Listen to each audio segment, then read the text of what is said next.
Donc pour ceux qui ne le connaissent pas, Gilles est arrivé en 73, la première fois à Auroville. Juste une semaine après que Mère ait quitté son corps. Et s'est installé à Auroville en 1980. Ouais. Et dès ce moment, je crois, tu t'es intéressé de près à tous les faits et les paroles de Mère sur Auroville. Et que tu as ensuite retranscrit dans un premier livre qui est sorti en 2018, Mother on Auroville. Donc, Auroville in Mother's Words. Auroville in Mother's Words. Et aujourd'hui, la version le premier tome de la version révisée et en français. Ouais. Voilà. Merci. Merci pour les conseils. Et ouais. Donc je ne vais pas vous raconter l'Auroville de Mère. Ce que je voudrais vous dire, c'est que cette compilation qui a été publiée en 2018, donc ce livre-là, c'est la version révisée. Alors, pardon ? Donc je vais parler plus fort, je vais essayer de parler plus fort. D'accord, je vais essayer de parler plus fort et d'une façon distincte. Donc ce livre, c'est la version révisée et en français d'un livre qui a été publié en 2018 qui s'appelle Auroville in Mother's Words. Ce livre était la première fois qu'était publié un livre, un document, un livre qui était publié une compilation chronologique, compréhensive avec dans le contexte des paroles de Mère. Avant, il n'y avait jamais eu ça. Jamais. Parce que, quand je dis compréhensive, c'est parce que l'ashram ne publiait pas ce qui est dans l'agenda, excepté pour ce qui avait été dans les notes sur le chemin. Oui. Sans ça, il ne publiait pas, et Saprem ne voulait pas qu'on mélange ce qui était dans l'agenda avec ce qui était ailleurs. Donc ça fait que ça pouvait pas avoir un truc compréhensif. Et ce que publiait l'ashram était thématique et pas du tout chronologique. Or, les choses ont évolué énormément durant les 8 ans pendant lesquels Mère a parlé d'Auroville. Mère a parlé d'Auroville depuis mi-65 jusqu'à mi-73. Et en plus, elle a parlé dans un contexte. Tout ce que nous disons et tout ce que Mère disait était dans un contexte. Et donc, à mon sens, il est très important de voir comment le contexte a évolué. Parce que l'histoire d'Auroville durant ces 8 années s'est passée dans plusieurs endroits. Et je crois que ça ne communiquait pas très très bien toujours entre les différents endroits. Ça s'est passé dans la chambre de Mère, où elle a beaucoup parlé et beaucoup écrit de messages, répondu à des lettres, etc. Et c'est ça qui nous a fait connaître l'intention de cette communauté intentionnelle qu'est Auroville. Ça s'est passé bien sûr sur le terrain, mais ça s'est passé aussi avant, dans les bureaux de Roger Anger, qui était l'architecte auquel Mère avait offert de construire sa ville. Et au départ, ces bureaux étaient à Paris, puis après ça, ils sont venus à Pondy, et en 1973, ils sont montés à Auroville. Et ça s'est passé dans les bureaux de la Sri Aurobindo Society, car au départ, Auroville, à ce moment-là, était un projet de la Sri Aurobindo Society. Et donc, la communication entre les trois n'était pas toujours... on pense que ça aurait pu être mieux. Voilà. Donc, à mon sens, c'était très important d'avoir cette compilation compréhensive, chronologique et dans son contexte. C'était très important. Et donc maintenant, elle est en français, le premier volume en tous les cas.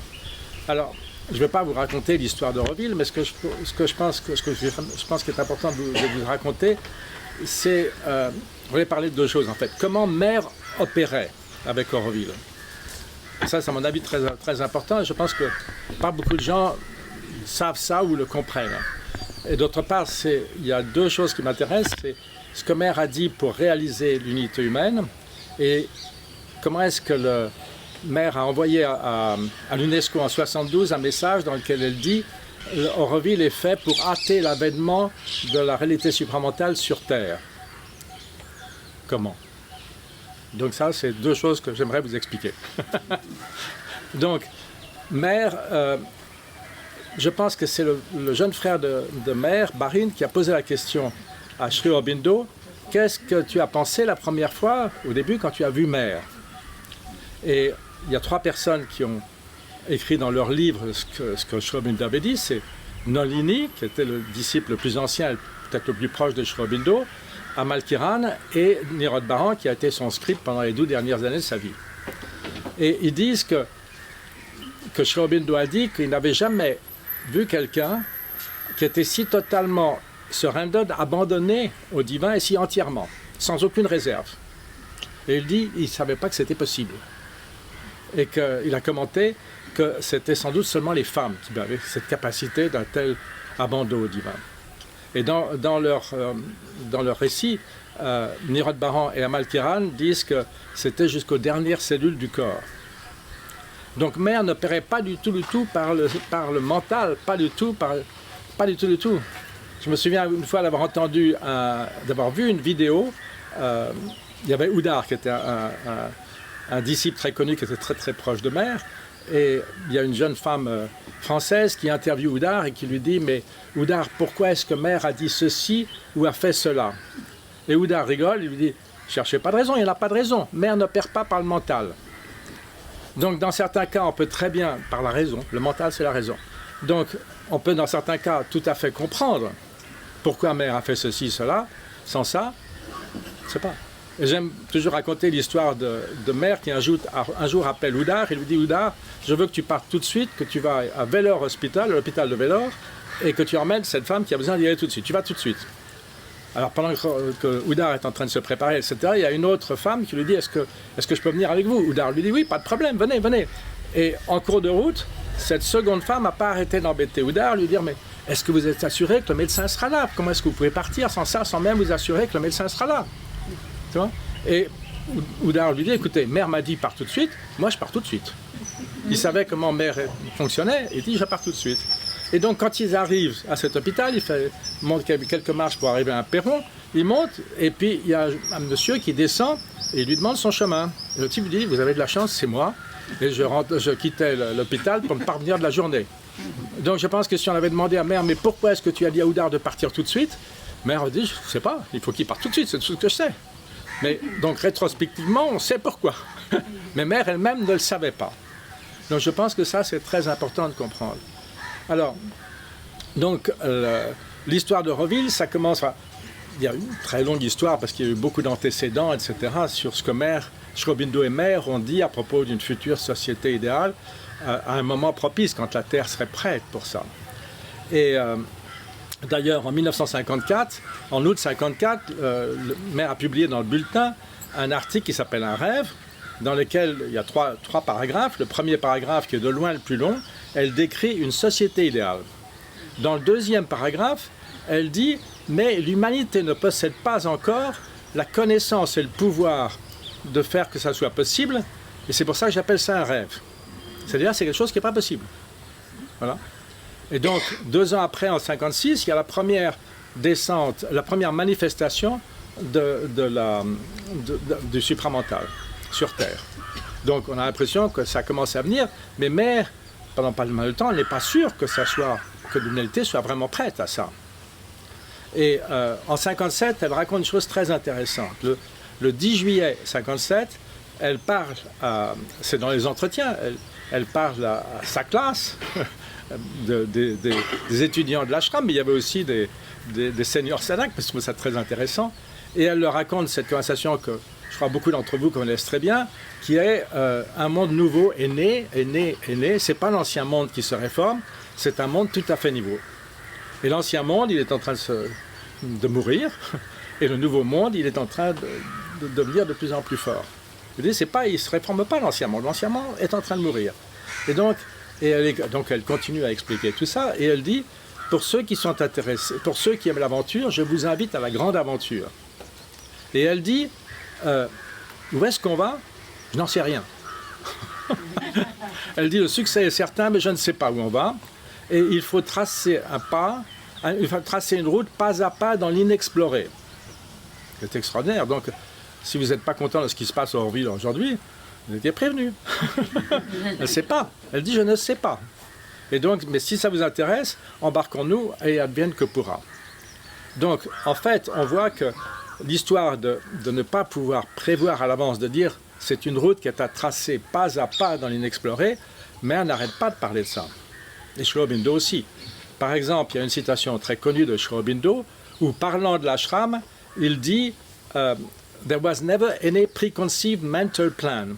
la raison pour laquelle l'ashram s'est développé si bien, c'est parce qu'il n'y avait jamais de plan mental conçu à l'avance. Jamais, jamais. Et Mère dit aussi que l'ashram s'est développé comme une forêt, naturellement. Et elle parle aussi en 67, elle dit « J'aurais voulu que ça se développe sur une île déserte, absolument naturellement, sans aucune... Mais elle dit on est dans un pays, etc., il y a les lois du pays, etc. » Donc, c'est ce qu'elle voulait, c'est que ça se développe de soi-même. Donc ça, c'est une chose très importante. Et donc, alors, maintenant, je reviens à l'histoire d'Auroville. Donc, ce qui se passe, comment ça commence? Ça commence le dernier jour de la première conférence mondiale de la Sri Aurobindo Society. Il y avait 400 représentants de leurs différents centres et ils votent pour une résolution qui est de créer une nouvelle ville à côté de Pondichéry, enfin une petite ville, pour les disciples qui veulent se préparer à une vie nouvelle. Voilà.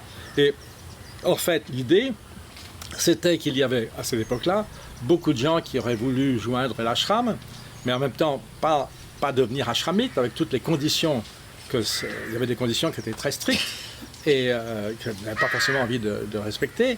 Et aussi, Mère ne tenait pas du tout à ajouter trop de personnes à l'ashram, qui était déjà très très lourd à gérer et à financer.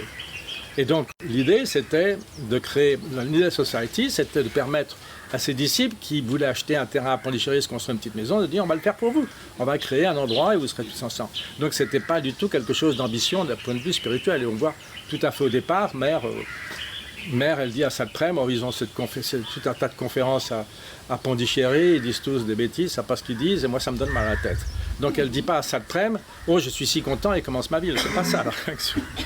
Mais bon, ce qui se passe, c'est que les statuts de la Sri Aurobindo Society disaient que les affaires de la Society étaient gérées par son executive committee, son comité exécutif, dans lequel il y avait 3 membres, il y avait Mère qui était présidente, il y avait Navajata qui était le secrétaire général et trésorier, et il y avait un 3e larron qui s'appelait Arundranath Tagore, mais qui n'avait pas de rôle vraiment. Et donc c'était ce groupe-là qui gérait effectivement, et les statuts disaient aussi que c'est seulement pour qu'une décision quelconque devienne effective, il faut qu'elle soit approuvée par Mère.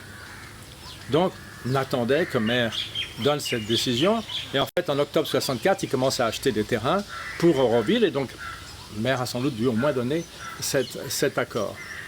Et donc, plus tard, quand elle racontera en 66 que quand elle a pris la décision de faire Auroville, de prendre Auroville dans la Society, elle dit, mais... il faudrait trouver les mots exacts, je les ai notés là.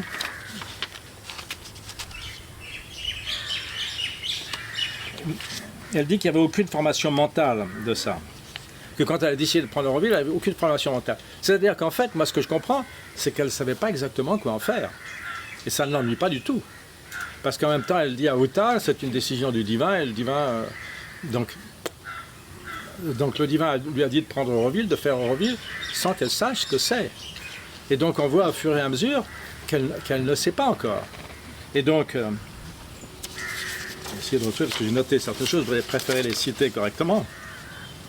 Prends ton temps. Ouais.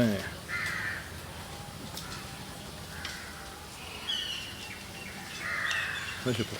Bon, et donc, alors il y a l'histoire des 5. Donc, Mère a offert en mars 65 à Roger Anger, qui était le mari d'une de ses petites filles, qui visitait régulièrement depuis sans doute 56, 57. Elle lui a écrit pour lui offrir de construire sa ville. Et le 23 juin 65, elle explique à Sadprem sa ville, ce qu'elle a envie. Et là, elle raconte un truc incroyable. C'est une ville énorme. Elle parle que ça s'étend depuis le lac du Soudou jusqu'à la mer, c'est-à-dire c'est à 10 km de diamètre. Il n'y avait pas de ceinture verte à l'époque. C'est la ville qui va au Soudou à la mer, 10 km de diamètre. Pour vous dire, la galaxie fait 2,5 km, hein. pas 10 km de diamètre. Et elle ne dit pas pour combien d'habitants ça sera. Et elle parle des pavillons de pays du monde entier. Elle parle des Jeux Olympiques. Elle parle le Concorde atterrira là, enfin pas dans cette conversation, mais dans d'autres conversations, du Concorde, des plus gros avions commerciaux du monde, etc. Donc un truc absolument énorme. Pourquoi est-ce qu'elle parle de ça? Je n'ai pas trouvé le pourquoi, mais je ne suis pas sûr qu'il y en ait. Mais c'est pas grave. Je pense qu'elle avait besoin, il y avait une aspiration à rêver. Elle a encouragé en même temps Roger et Navajata, tous les deux, à rêver. Et ce qu'ils ont fait, ce qu'ils ont bien fait. Parce que je crois qu'elle encourageait tout le monde à rêver. C'était son idée d'encourager, de rêver d'un monde meilleur, etc., etc. Et donc, Roger vient en septembre. Donc, il venait à peu près tous les ans. Il vient en septembre 65, après que Mère lui a offert de construire sa Bible, il vient et il apporte à Mère un rapport qu'il avait écrit sur la base, je suis sûr, de la conversation que Mère avait eue avec Sadprem du 23 juin 65. Et je suis sûr qu'elle avait, comme Mère savait que Sadprem s'était enregistré et qu'il transcrivait ça. Et je pense que même la raison même de cette conversation était probablement afin d'expliquer à Roger ce qu'elle voulait faire. Parce que Mère n'écrivait plus de longues lettres. Donc c'était un bon moyen. Et donc Roger vient avec un rapport et il le présente à Mère. Et dans ce rapport, Mère n'avait pas dit pour combien d'habitants c'était. Et il vient avec ce rapport et il dit à Mère que dans 5 ans, voilà, c'est ça, il y aura 10 000 habitants dans 5 ans, 20 000 dans 15 ans, 50 000 dans 20 ans, 100 000 en 30 ans, et davantage à l'avenir. Bon, on comprend que c'est à cette époque-là que Mère lui a dit 50 000. Ne planifie pas pour plus de 50 000. Ça ne veut pas dire qu'il n'y aura pas plus, mais ça veut dire ne planifie, parce que Mère n'était pas en faveur de planifier, mais elle comprend que Roger avait besoin de planifier. Donc, ne dit pas plus de 50 000. Donc l'histoire des 50 000, on me pose souvent la question, l'histoire des 50 000. L'histoire des 50 000, c'est ça. Et ça, on a le rapport, il est là, il y a des scans du rapport, etc.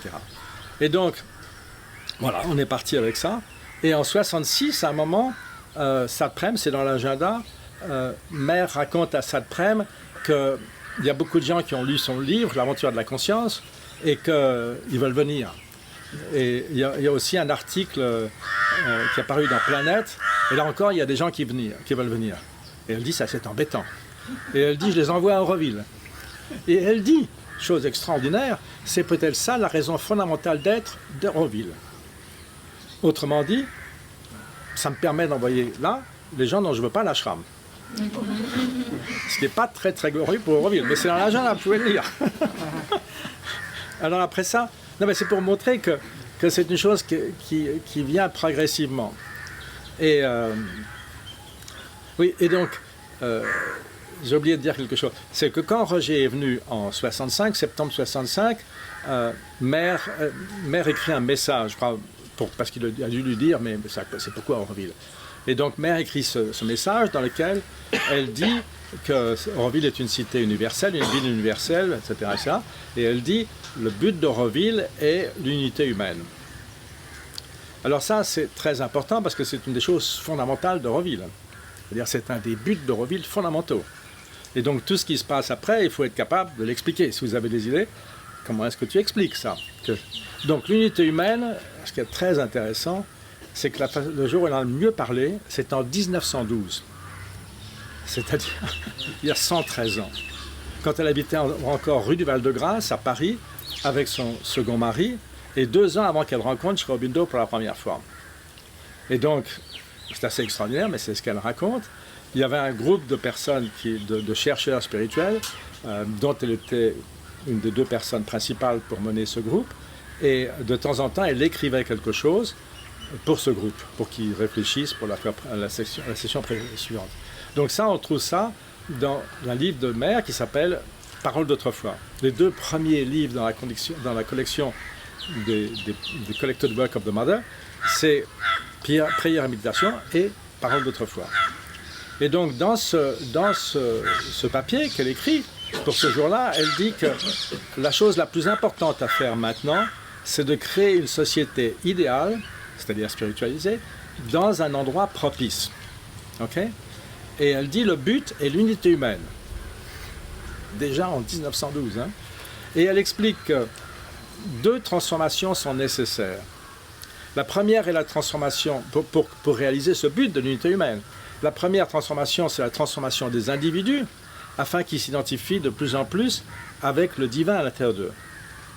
Et Mère explique plusieurs fois de différentes façons que la raison même d'être de la vie, c'est de trouver le divin en soi et de s'identifier avec le divin. Et pour devenir, comme dit la charte, le serviteur volontaire de la conscience divine, ben, il faut commencer par rentrer en contact avec cette être intérieure, non?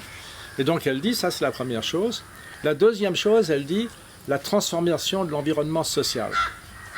Et elle dit, alors pourquoi la transformation de l'environnement social? C'est parce que il doit devenir plus favorable à cette transformation individuelle. Et elle explique que la transformation sociale doit se passer en même temps, pas à pas, en même temps, simultanément, avec la transformation individuelle. C'est-à-dire que la seule façon de réaliser l'unité humaine, c'est si nous nous identifions tous avec le divin à l'intérieur de nous, nous sommes tous un dans le divin. C'est tout. Il n'y a pas d'autre façon. Si on s'embrasse tous, c'est plus sympa que de se taper sur la gueule. Mais ça ne fait pas du tout l'unité humaine. L'unité humaine, c'est une identification avec le divin. Enfin, avec le divin à l'intérieur de soi, à différents niveaux. Et donc, elle dit, les deux doivent se passer simultanément, en même temps. Et 40 ans plus tard, en 1952, quand elle écrit un article dans le bulletin au sujet du but de l'Université internationale de Aurobindo, elle dit la même chose. Elle dit, il y a des gens... Elle dit... elle commence par dire que il n'est pas possible de changer si on ne change pas sa conscience. Non, que la condition dans laquelle les gens vivent dépend de leur état de conscience. Et on ne peut pas changer ces conditions sans changer cet état de conscience. Et donc elle dit, à ce moment-là, elle redit ce qu'elle avait dit en 1912, et elle dit, il y a des gens, sans doute politiques, qui disent la transformation sociale d'abord, et d'autres qui disent non, la transformation individuelle. Elle dit non, c'est vraiment les deux en même temps, side by side. Donc ça, c'est très très important parce que c'est ce qui est nécessaire à Auroville. À l'époque, quand elle habitait en 1912 à Paris, elle n'avait pas du tout les moyens et la possibilité de construire une nouvelle ville. Donc quand en 64-65, quand elle a la possibilité, maintenant quand elle décide, quand il y a une idée qui lui passe par la tête, enfin, l'ordre du divin qu'il faut qu'elle lance Auroville, voilà. C'est ça qu'il faut faire. Et qu'elle dit, c'est l'unité humaine. Bon. Mais maintenant, quand c'est décidé que ça sera sur ce plateau qui était quasi désertique, il y a une troisième transformation qui est nécessaire, qui est la transformation de l'environnement physique. Et le but de cette transformation de l'environnement physique, pour moi, c'est absolument évident. C'est aussi, comme la transformation de l'environnement social, c'est afin qu'il devienne plus favorable à notre transformation individuelle. Parce que la seule transformation qui peut réaliser l'unité humaine, c'est la transformation des individus. Mais si on lit les vies de tous les grands saints, de tous les grands yogis, on voit que ça ne se passe pas du jour au lendemain. Et quelle que soit l'ambition que vous avez dans la vie d'être un grand poète, un truc, vous avez intérêt à être entouré dans des conditions favorables. Si vous êtes avec des gens qui ne partagent pas du tout votre aspiration, etc., ça ne va pas vous aider. Donc l'idée, c'est de créer une atmosphère à Auroville qui va nous aider dans notre transformation individuelle, parce que c'est la seule façon de réaliser l'unité humaine. Il y a une troisième chose, je ne sais pas si on peut le mettre ça dans... Alors, l'environnement social, qu'est-ce que c'est? C'est trois choses dont Mère a parlé énormément. L'éducation, elle n'en a pas beaucoup parlé à Auroville, parce qu'on en a énormément parlé avant pour l'Université internationale de l'ashram, mais elle a beaucoup parlé de l'économie, elle a beaucoup parlé aussi de l'organisation gouvernance. Ça, on en a beaucoup parlé. Donc ça, pour moi, c'est les trois piliers fondamentaux de la transformation de l'environnement social. Et l'environnement physique, vous savez, Mère a raconté différentes choses à propos en général. Elle dit que, par exemple, en 67, 30 décembre 67, elle dit qu'Auroville est un endroit pour faire des recherches, pour faire des essais, des expérimentations, pour une vie qui soit à la fois simplifiée et où on ait plus de temps pour développer nos capacités les plus hautes. Donc, ce n'est pas de créer quelque chose de très compliqué, c'est de créer une vie plus simplifiée. Au lieu de passer notre temps à travailler comme des malades pour plus avoir de temps pour ce travail intérieur, c'est le contraire, non? C'est qu'il faut trouver une vie qui soit simplifiée. Donc ça, c'est très important.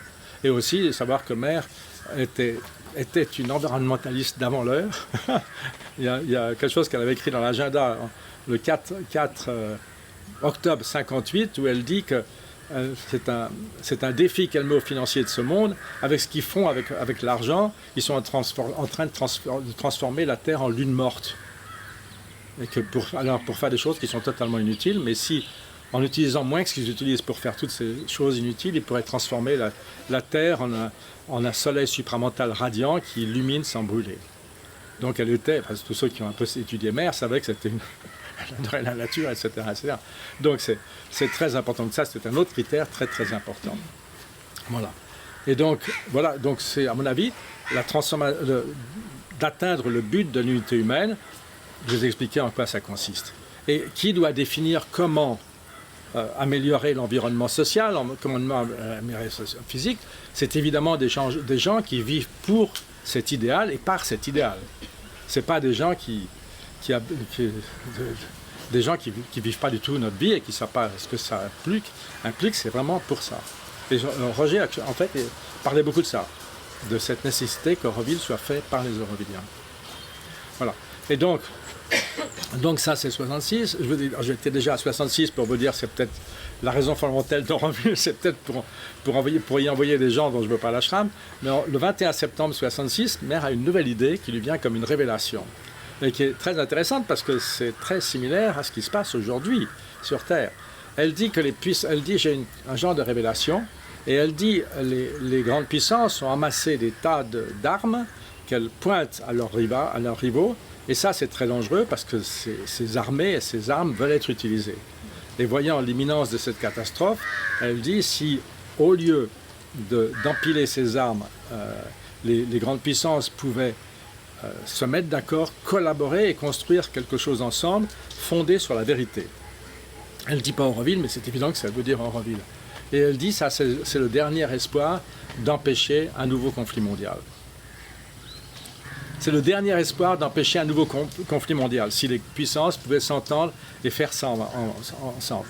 Et elle dit, elle explique très clairement, elle dit, dans ce cas-là, c'est pas quand la ville sera finie.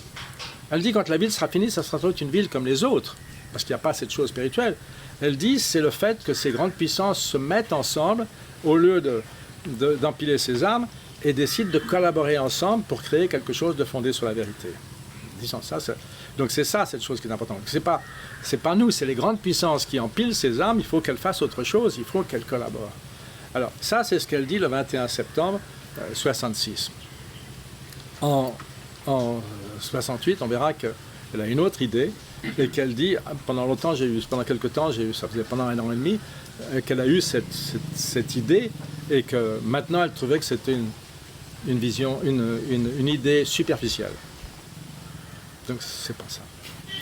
Et donc, alors après ça, il y a quelque chose qui se passe très intéressant, c'est que le 1er février 68, donc ça c'est juste 4 semaines avant la cérémonie d'inauguration d'Auroville, il y a une femme qui est IAS officer et qui doit aller à Delhi parce qu'il y a une conférence de presse pour inviter le corps diplomatique et les médias à venir à la cérémonie d'inauguration. Et donc cette femme, Anjani Dayanand, elle demande un message à Mère. Et Mère lui donne ce message. L'Inde est devenue la représentation symbolique de toutes les difficultés de l'humanité moderne, mais l'Inde sera le lieu de sa résurrection à une vie plus haute et plus vraie. Et 2 jours après, elle commente à Sadprem, elle dit, et c'est pour ça que j'ai fait Auroville, que j'étais amené à faire Auroville. Et elle explique pourquoi. Elle dit de même que et ça, je vais l'expliquer plus en détail, je vais l'expliquer plus que ce que Mère a expliqué à Sadprem ce jour-là. Je pense que si n'importe lequel d'entre nous avait été ce jour-là avec Mère, on aurait tous levé la main. Mère, est-ce que tu peux expliquer un peu plus? Mais Sadprem était suffisamment familier avec ce que Mère disait pour ne pas avoir exprimé le besoin de faire ça. Et donc, elle explique que Sri Aurobindo aussi avait expliqué ça, que la Terre est la représentation symbolique de l'univers. Sri Aurobindo dit, si on touche quelque chose à la Terre, on touche quelque chose à l'univers. Parce qu'il n'y a qu'une seule chose dans le monde. Il n'y a qu'une seule chose, c'est ce que Sri Aurobindo explique dans ce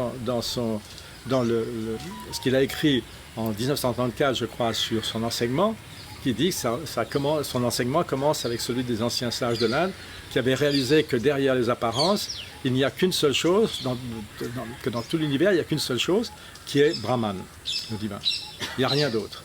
Et donc, si on touche quelque chose ici, on touche Brahman. C'est tout la même chose. Alors, Mère explique, c'est parce qu'il y a une entité psychique sur la Terre qui n'existe pas ailleurs. Mère raconte des choses très intéressantes sur l'extraterrestre à propos de ça. Et donc, parce qu'elle dit que ça n'existe pas ailleurs. Et donc, elle explique aussi que la Terre est la représentation symbolique que l'Inde est la représentation symbolique de la Terre, que c'est un pays choisi, donc il y a la planète choisie, la Terre est la planète choisie, la Terre est la planète choisie, l'Inde est le pays choisi parce qu'il y a une entité psychique ici. C'est ça qui attire tous ces gens qui reviennent en Inde, la recherche de quelque chose. Et donc, elle dit, c'est pour ça que j'ai été amené à Auroville. Et donc, elle explique, à un moment, il y a Satprem qui dit à Mère, il y a beaucoup de gens qui disent il y a des tas de gens qui ne devraient pas être à l'ashram. Et Mère lui dit, quoi? Mais le monde entier devrait être à l'ashram. Mais comme je ne peux pas accueillir tout le monde, il me faut au moins un représentant de chaque type humain. Et à propos de l'ashram, Sri Aurobindo avait dit que s'il n'y avait que des êtres sattviques, les tamasiques ils n'en veulent pas, ça ne sert à rien. S'il n'y avait que des êtres sattviques et qu'il n'y avait pas des êtres rajasiques, avec toute l'énergie, eh bien le vital ne serait pas transformé et dans cela, la transformation du monde, de l'humanité n'aurait pas lieu. Parce que c'est aussi très important de transformer. Donc, ça c'est très important. Et aussi, il explique, à propos de l'ashram, il dit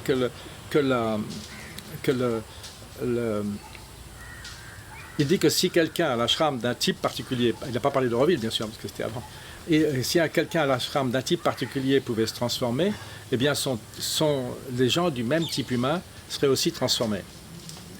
Donc il y a cette connexion, puisqu'on est tous un, ce que j'ai expliqué tout à l'heure, il n'y a qu'une seule chose, donc c'est ce qu'ils expliquent. Moi, ça me dépasse, mais bon, c'est une chose, c'est comme ça.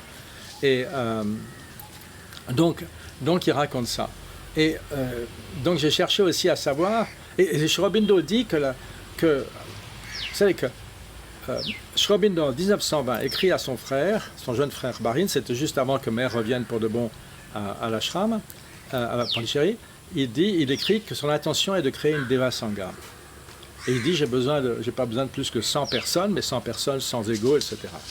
Et il dit, c'est ça dont j'ai besoin, c'est ça mon intention. Et plus tard, dans l'agenda, vous voyez que Mère il tombe sur cette lettre de Barin, sur cette lettre à Barin, et Mère commente à Satprem, lui dit, ça a été mélangé bien avant que ce soit 100 personnes. Ça a été mélangé bien avant, quand Sri Aurobindo et Mère étaient tous les deux là, il n'y avait pas 100 personnes c'était mélangé. En fait, c'est toujours mélangé, il n'y a rien à faire. Et donc ça, c'est sûr.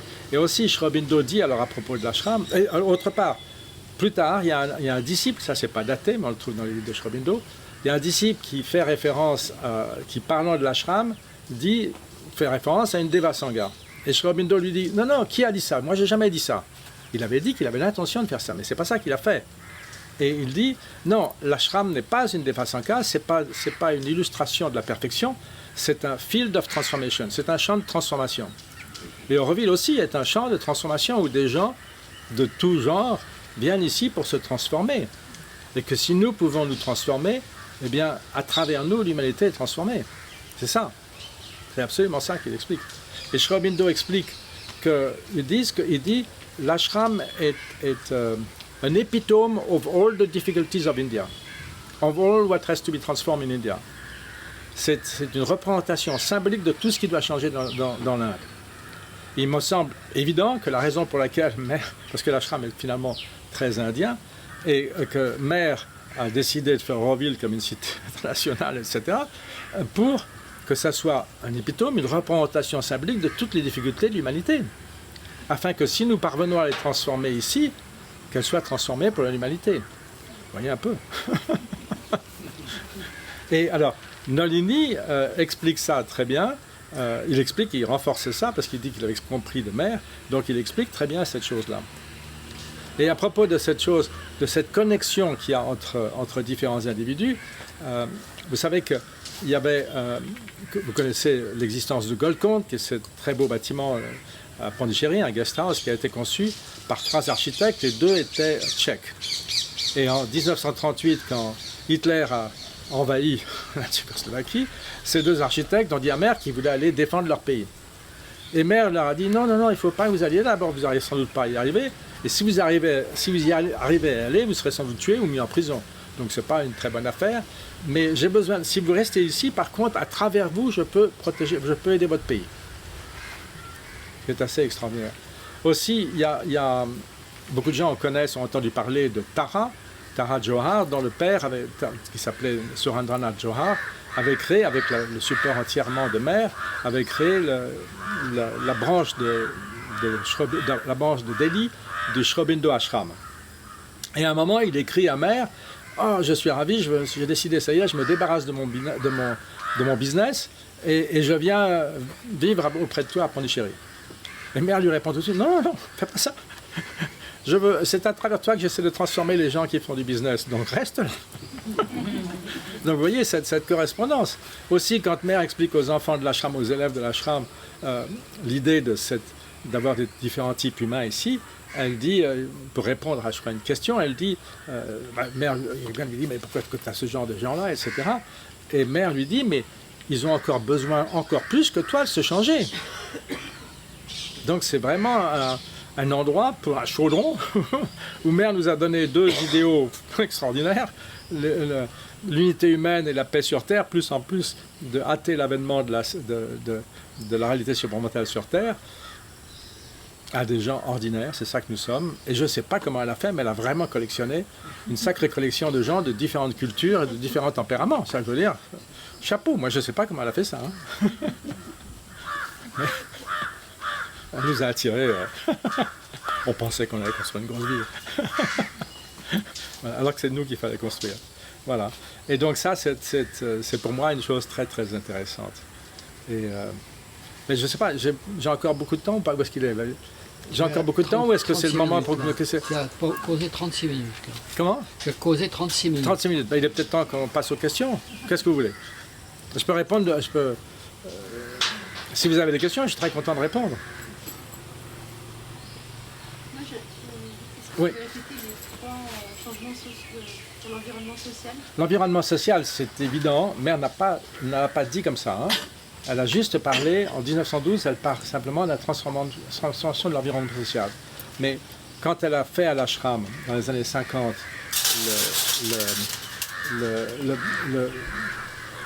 ce centre d'éducation internationale, elle a à ce moment-là beaucoup parlé d'éducation.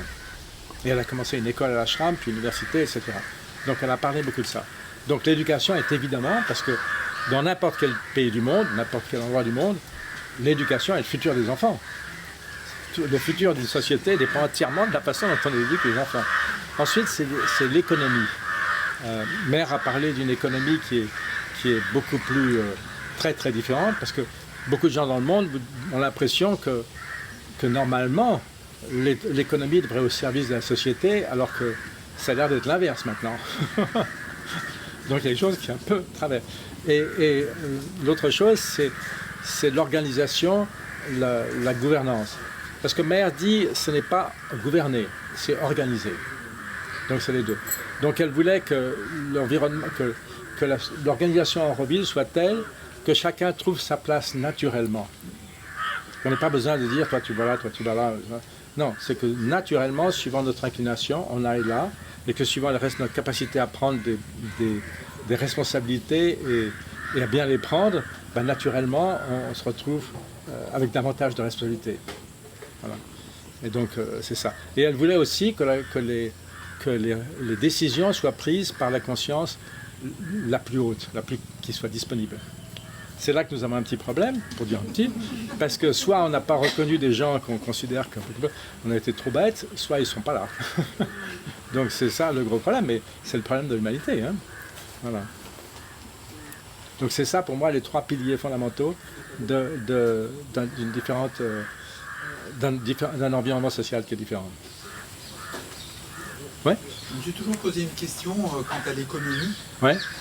Est-ce volontaire de ne pas avoir créé, par exemple, une monnaie alternative plutôt que d'utiliser le dollar ou les monnaies existantes?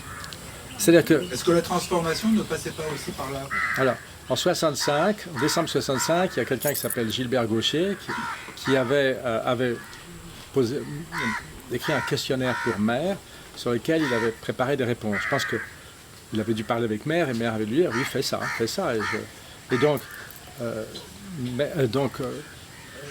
il écrit qu'il y aura Non, est-ce que l'argent circulera à Auroville? Et Maire répond de sa main, tant que les habitudes humaines seront telles. Parce que tant que les habitudes humaines seront telles. Est-ce qu'il y aura de l'argent à Auroville? Est-ce que l'argent circulera à Auroville? Elle écrit de sa main, on a le truc, tant que les habitudes humaines seront telles. Ce qui se passe, il faut savoir, c'est que en 1938, Maire avait fait 2 essais avant d'Auroville d'essayer de construire une nouvelle ville. En 1938, quand Antonin Raymond était venu pour construire, commencer le chantier de Golconde, etc., lui avait demandé, je crois qu'elle aimait beaucoup ce qu'il faisait, elle lui a demandé de lui construire, de dessiner une nouvelle ville pour lui. Et elle avait dessiné quelque chose, et elle décrit ça, elle dit qu'il y avait un endroit avec des murs autour, et dans ces murs, il n'y avait pas d'argent qui circulait. Mais en dehors des murs, il y avait des fermes et des business. Donc quand elle explique en 65 sa ville à Sainte-Prème, elle dit, c'est pas aussi ambitieux, il y aura de l'argent. Mais c'est plus tard, je crois, en 69, où elle dit, parce qu'elle change, elle dit, non, il n'y aura pas d'argent. Et elle dit, le fait qu'il n'y ait pas d'argent, c'est les Euroviens n'auront pas d'argent. Donc s'ils n'ont pas d'argent, s'il n'y a pas d'argent personnel, il ne pourra pas circuler. C'est ça que ça veut dire. Mais c'est aussi, c'est extraordinairement difficile à mettre en pratique. Mais l'idée, c'est qu'on ne fasse pas du troc. Je te donne ci, tu me donnes ça. C'est ça l'idée. Auroville, c'est normalement basé sur l'offrande, complètement sur l'offrande. Auroville, c'est basé sur la collaboration et l'offrande. Les trucs fondamentaux. Ce qui est en train de changer. Oui, Alfonso. L'année 2000, Hein? en Allemagne, on avait un meeting de Oui. l'EDI. Il y avait une économiste qui s'appelait Margaret Kennedy. Oui. Et on a parlé de faire un euro. En rose. Pas un euro, mais un euro. Oui, oui. Mais bon, c'était. Mais finalement, c'est la même chose. C'est faire d'argent. Oui, Alors, oui. on a dit non, c'est pas ça les choses. Oui, parce que... On a discuté beaucoup avec ça. Non, bien sûr. Je veux dire, il y a même des gens qui avaient... Je crois que Johnny avait imprimé des euros, je ne sais plus comment il s'appelait ça. Il avait donné un nom, j'ai la photo de ça. Donc, non, ce que Maire explique à propos de l'économie d'Auroville, elle dit c'est basé sur le système communiste, mais en tenant compte de la réalité intérieure des personnes. Donc le système communiste, c'est basé... C'est pas les communistes qui ont inventé ce système, c'est le système de toutes les tribus dans le monde entier et de tout ce qu'on appelle en Inde le joint family.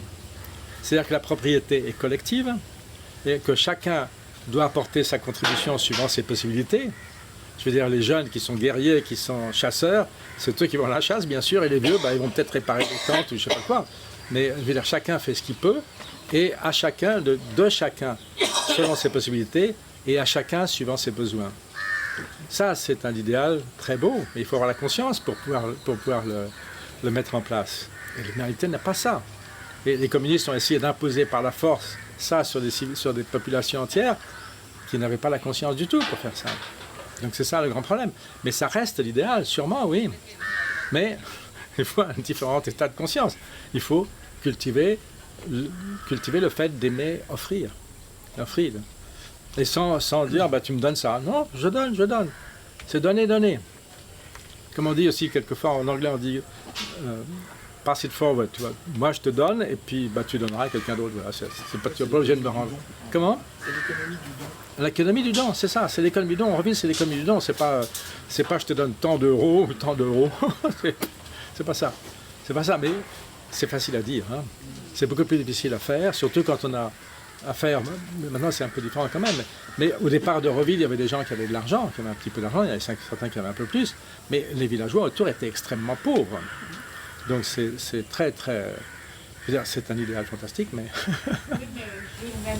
Tu dis que les Aurovilliens qui avaient de l'argent, mais toute une époque, on a été sur un panier sans aucun argent. Oui, bien sûr, j'ai vécu ça aussi, oui. Non, bien sûr.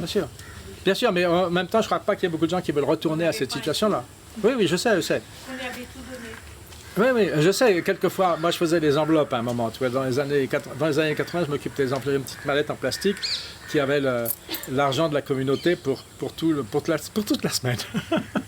Et quelquefois, donc on se mettait d'accord, l'argent était fait, il y avait pour l'éducation, il y avait pour la forestation, pour les farms, etc. Donc ça contenait dans une petite mallette en plastique comme ça, c'est rien. Et quelquefois il y a de l'argent pour pocket money, et quelquefois il n'y avait pas d'argent pour pocket money. Donc on n'avait même pas d'argent pour réparer la crevaison de son vélo. C'était comme ça. Donc heureusement on est passé à autre chose, mais parce que sans argent c'est difficile, c'est très difficile. Ouais. Oui. Moi, j'ai toujours du mal à comprendre vraiment la différence entre ce qui se passe à l'ashram et ce qui se passe à Auroville. Et le projet d'Auroville, il semble tellement immense, cette ambition. Est-ce qu'il périme d'une certaine manière le projet de l'ashram? Ou comment ils cohabitent encore les deux projets? Non, il continuera. Non, l'ashram c'est fait pour des gens, au début. Hein, au début, Mère disait que pour vivre à l'ashram, il faut avoir fait don de sa vie au divin. Et elle disait, pour être à Auroville, il faut simplement avoir la bonne volonté de faire un effort pour le progrès de l'humanité. C'est ce qu'elle disait au début. Mais en 72, elle disait, de venir à Auroville, c'est un effort énorme. Tremendous effort, elle disait. Donc les choses ont évolué. Mais si tu veux, l'idée c'était de faire un modèle avec je veux dire, il n'y a pas d'idée, c'est venu comme ça. Il n'y a pas d'idée, il n'y a pas de plan en disant on fait d'abord ceci et on fait cela après. C'est des choses qui se développent tout à fait naturellement. Mère ne voulait pas des plans. Elle ne voulait pas de plans. C'était que ça se développe naturellement suivant les besoins, suivant les possibilités. Mère était d'une flexibilité extraordinaire et elle voulait que les choses se développent naturellement. Je fais un moment... Mère, en 65, elle dit à propos de la ville, elle dit, et pour la ville, pour la construction de la ville, ça dépendra de la plasticité de Roger. Et alors, j'ai fait une recherche pour voir qu'est-ce que Mère entend par plasticité. Donc dans les entretiens, j'ai trouvé que Mère disait la plasticité, c'est d'être prêt à tout changer à tout moment. C'est aussi simple que ça. Et donc, Mère était constamment, et c'est ça qui peut dérouter beaucoup de gens à propos d'Auroville, c'est que Mère, sa façon de fonctionner, c'était d'être complètement ouverte à de nouvelles possibilités, de nouveaux besoins et des nouvelles contraintes. À un moment, Mère avait fixé la date pour la pose de la première pierre du matrimondier, et il n'avait pas le terrain. Il n'avait pas pu acheter le terrain. Et donc, Roger vient voir Mère, et il écrit des notes de ce que Mère lui dit, de sa main, c'est là. Et il lui dit, Mère lui dit, ces plans, c'est tout des constructions mentales. Je suis sûr qu'il peut très bien changer la position du matrimondier.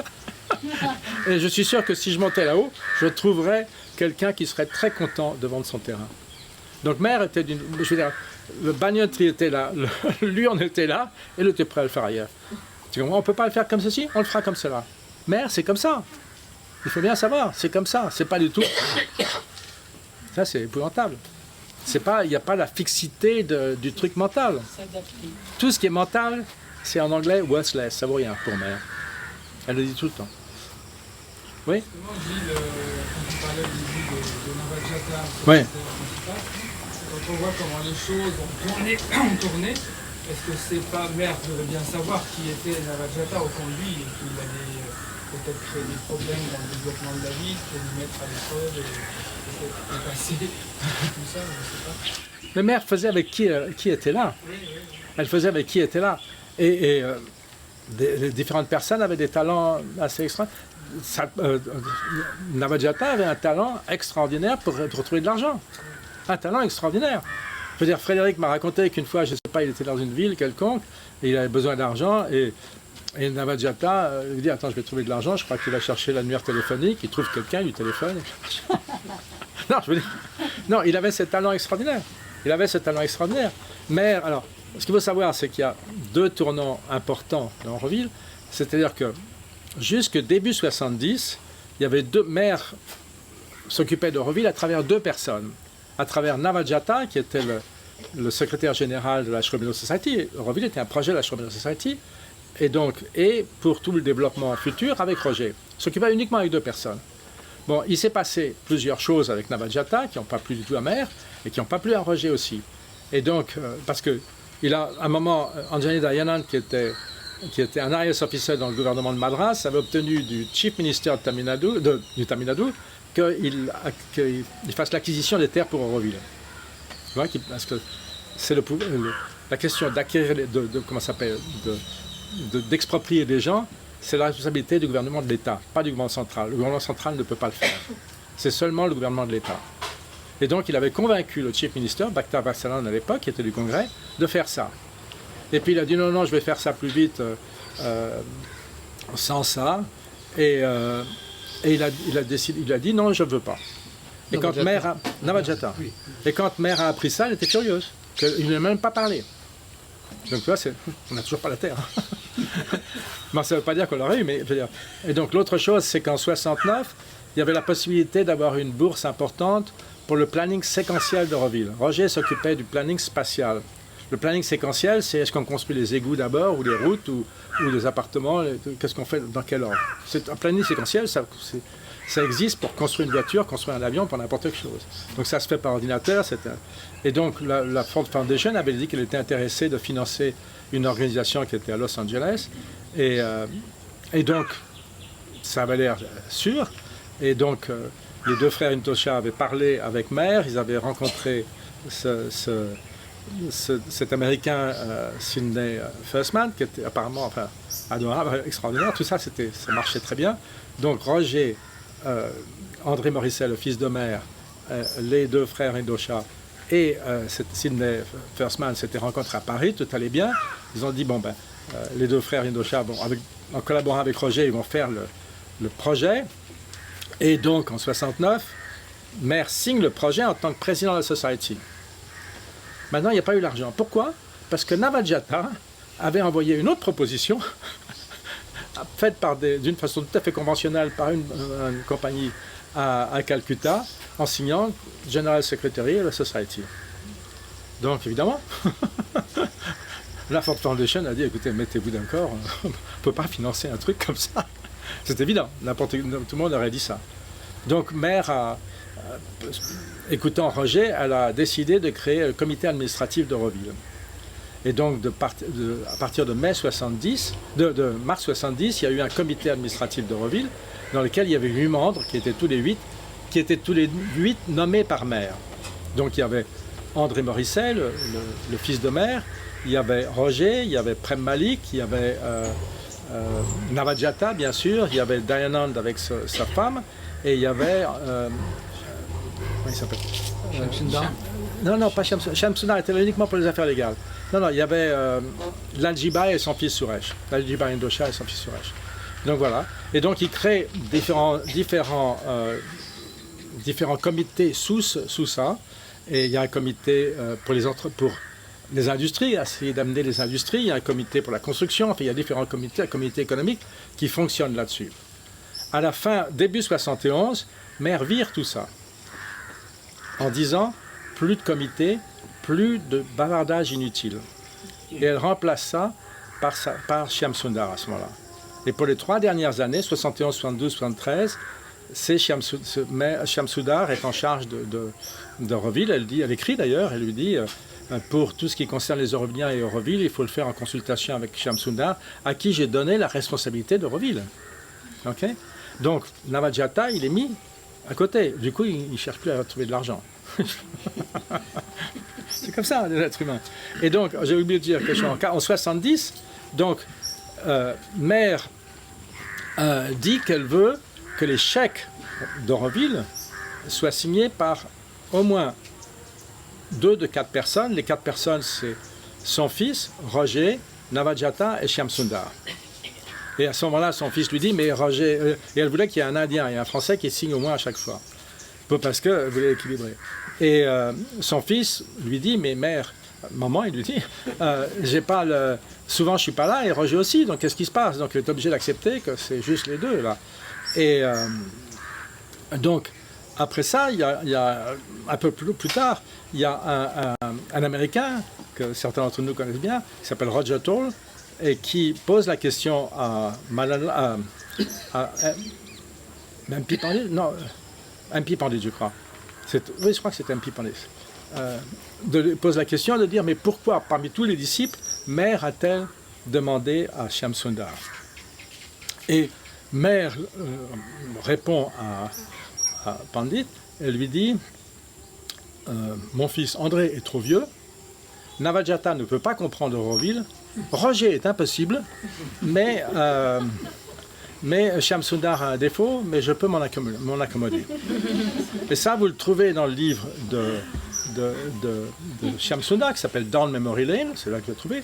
Mais quand Roger était là en 2018, je lui ai posé la question, je lui ai dit, Roger, c'est vrai ça? Il m'a dit, oui, c'est vrai, c'est ce que Mère a dit. André est trop vieux, Nava ne peut pas comprendre Auroville, ça c'est évident, et Roger est impossible. Elle n'explique pas pourquoi il est impossible, mais c'est ça. Ouais, hein. Voilà l'histoire. Il y en a qui voulaient partir, vous pouvez partir. Mais je vais reprendre encore des questions si vous voulez. Avant de partir, il y a les livres sont disponibles là-bas, si vous voulez en prendre un exemplaire. Et non, mais si vous avez d'autres questions, oui, je vais y répondre à ce que vous voulez. Aussi, hein. C'est une perspective un peu différente. C'est important de connaître l'histoire d'Auroville parce que des choses ont beaucoup évolué et Mère était d'une flexibilité extraordinaire. Y compris le plan. Oui, mais ce qu'il faut savoir, c'est qu'en 73, et ça vous trouvez ça sur Internet, sur YouTube, vous tapez Roger Anger, Jean-Pierre Elkabbach. Et vous voyez, c'est une interview de Roger par Jean-Pierre Elkabbach où il dit, donc il parle d'Auroville, etc. Et Roger répond à une question de Jean-Pierre Elkabbach et dit la question n'est pas de construire une nouvelle ville. La question, c'est de créer un nouvel homme, un nouvel être humain. Donc ça, c'est sur YouTube, vous allez voir, c'est là. Et après ça, en juillet 73, Satrem a une interview avec un type qui s'appelle Jean Biès, j'ai trouvé ça sur Internet, où Satrem dit exactement la même chose. La question n'est pas de construire une nouvelle ville, la question est de construire un nouvel homme, un nouvel être humain. Mère est intéressée par le supramental, c'est ça, pas par autre chose. S'en fout, elle n'est pas en compétition avec l'émir de Dubaï ou je ne sais qui. Et plus tard, dans les années 80, il y a Sanjeev Agarwal qui écrit à Satrem à propos de Romitra à l'époque, par lequel Tata construisait de l'argent, etc. Et Satrem répond à Sanjeev, vous trouvez ça dans les carnets de l'Apocalypse, où Sanjeev lui dit, Satrem écrit à Sanjeev, il ne s'agit même pas de construire, de créer une société plus idéale.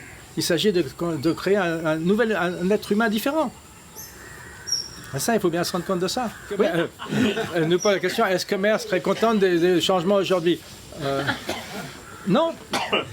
Non, mais je veux dire, je vous ai dit dès le départ qu'en 1954, Mère disait, mais l'humanité n'est pas prête, ne possède pas pour le moment la connaissance et le pouvoir de faire ça.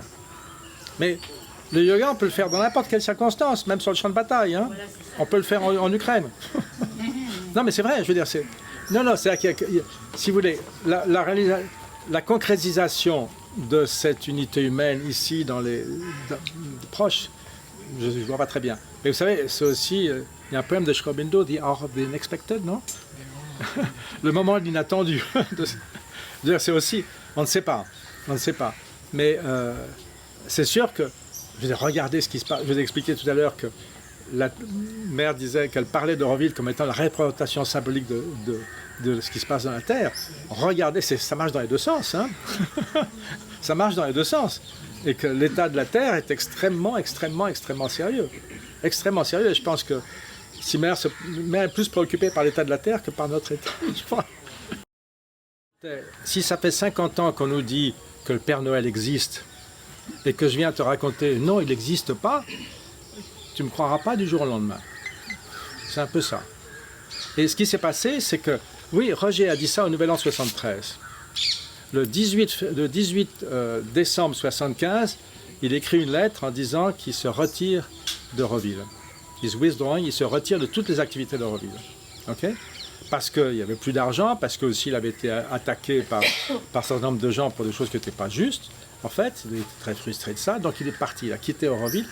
Il est passé après ça quelques fois sans rencontrer personne en ville parce qu'il n'avait plus de responsabilité. Et c'était en février 85 pour l'International Youth Year qu'il est revenu. Et en fin 87 je crois, on lui a redonné la charge du matrimonial, mais en ayant spécifié que Roger finirait la chambre intérieure.